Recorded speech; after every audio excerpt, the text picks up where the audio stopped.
my name is Jade Mitchell. I'm an assistant professor in biosystems and agricultural engineering at Michigan State University.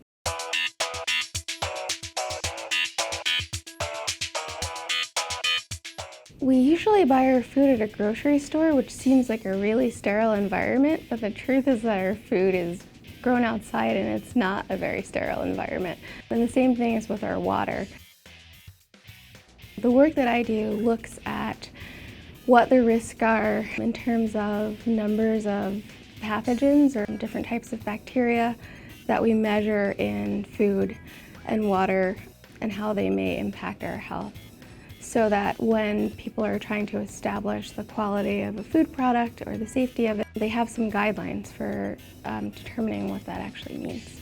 I mean, we live in a very dynamic ecosystem, and there are many bacteria and parasites and viruses that are around us all the time, and it doesn't mean that there's a risk of harm.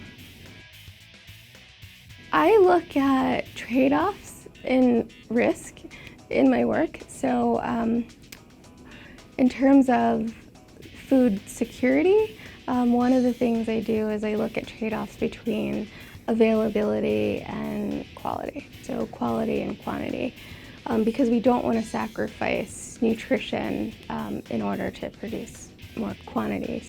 Most of my work is computational, so I use lots of different computer programs and models.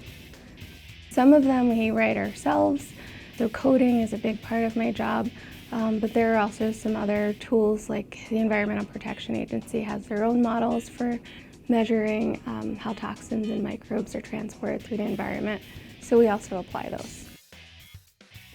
So I think that STEM disciplines allow you to help people and solve world problems.